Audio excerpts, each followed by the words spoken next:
Hello, darkness, my old friend. I've come to talk with you again, because a vision softly creeping left its seeds while I was sleeping, and the vision that was planted in my brain still remains within the sound of silence. In restless dreams I walked alone, narrow streets of cobblestone, neath the halo of a street lamp.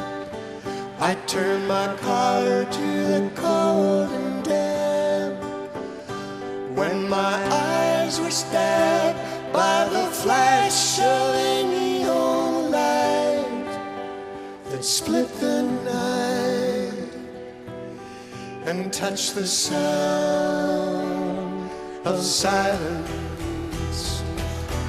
And in the naked light I saw 10,000 people, maybe more,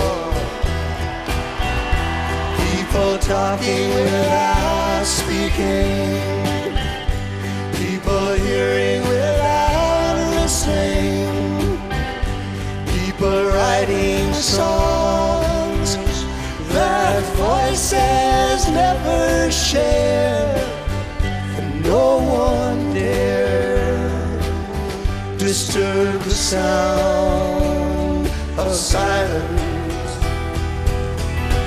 Fool, said I, you do not know, silence like a cancer grows.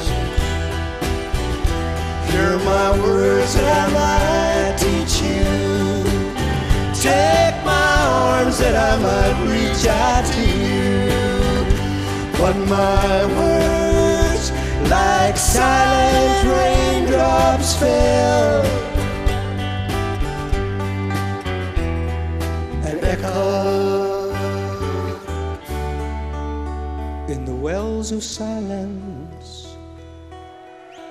And the people bowed and prayed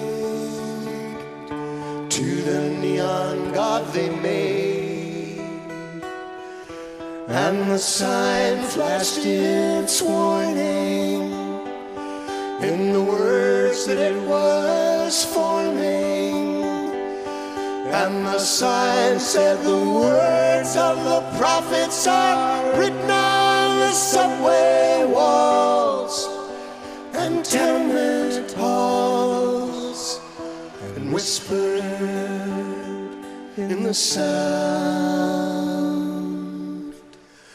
of silence.